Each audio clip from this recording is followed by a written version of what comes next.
Assalamu alaikum students. Today we are going to study English class 5 lesson number 3 Robinson Crusoe. As we studied before the page number 28, today we will start our lesson from page number 29. It's the last paragraph of this page. Let's start. In the morning, सुबह के वक्त I looked out across the sea. मैंने समुंदर के पार देखा. And there was our ship और वहाँ हमारी कश्ती थी. A quarter of a mile away from the shore. किनारे से आधा मील के फासले पर. I came down the tree. मैं दरख्त से नीचे उतरा. And found a stream और एक नदी को पाया. Where I drank some of the cool fresh water. जहाँ पे मैंने ठंडा ताज़ा पानी पिया.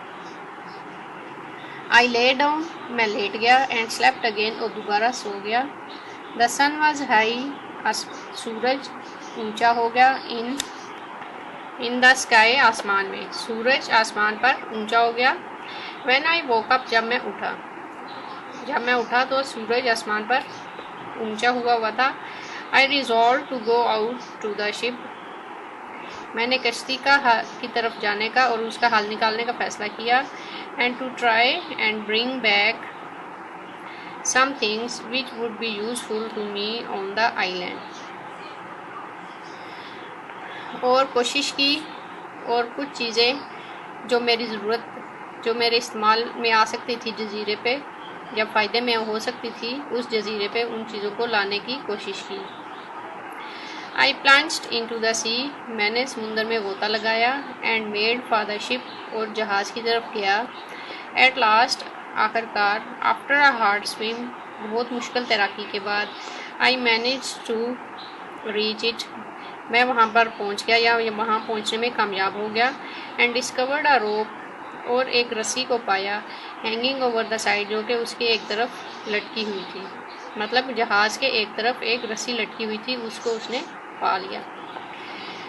With great difficulty. बहुत ज़्यादा मुश्किल से. I pulled myself up the rope. बहुत मुश्किल से मैंने अपने आप को उस रस्सी के ऊपर चढ़ाया. And reached the deck. और जहाज़ के तख्ते पर पहुंच गया. डेक मतलब जो जहाज़ का तख्ता होता है उसको कहते हैं डेक. अब वो कह रहा है कि जब वो जहाज़ के पास पहुंचा तो वहाँ पे उसको एक रस्सी मिली और उसने उस रस्सी के साथ लटक कर अपने आप को जहाज़ के तख्ते तक पहुंचाया. The storm had damaged everything. तूफ़ान ने हर चीज़ को नुकसान पहुंचा दिया था. There were broken masts. वहाँ पे टूटे हुए मस्तूल थे. And torn sails. और फटा हुआ बादबान. And pieces of ropes.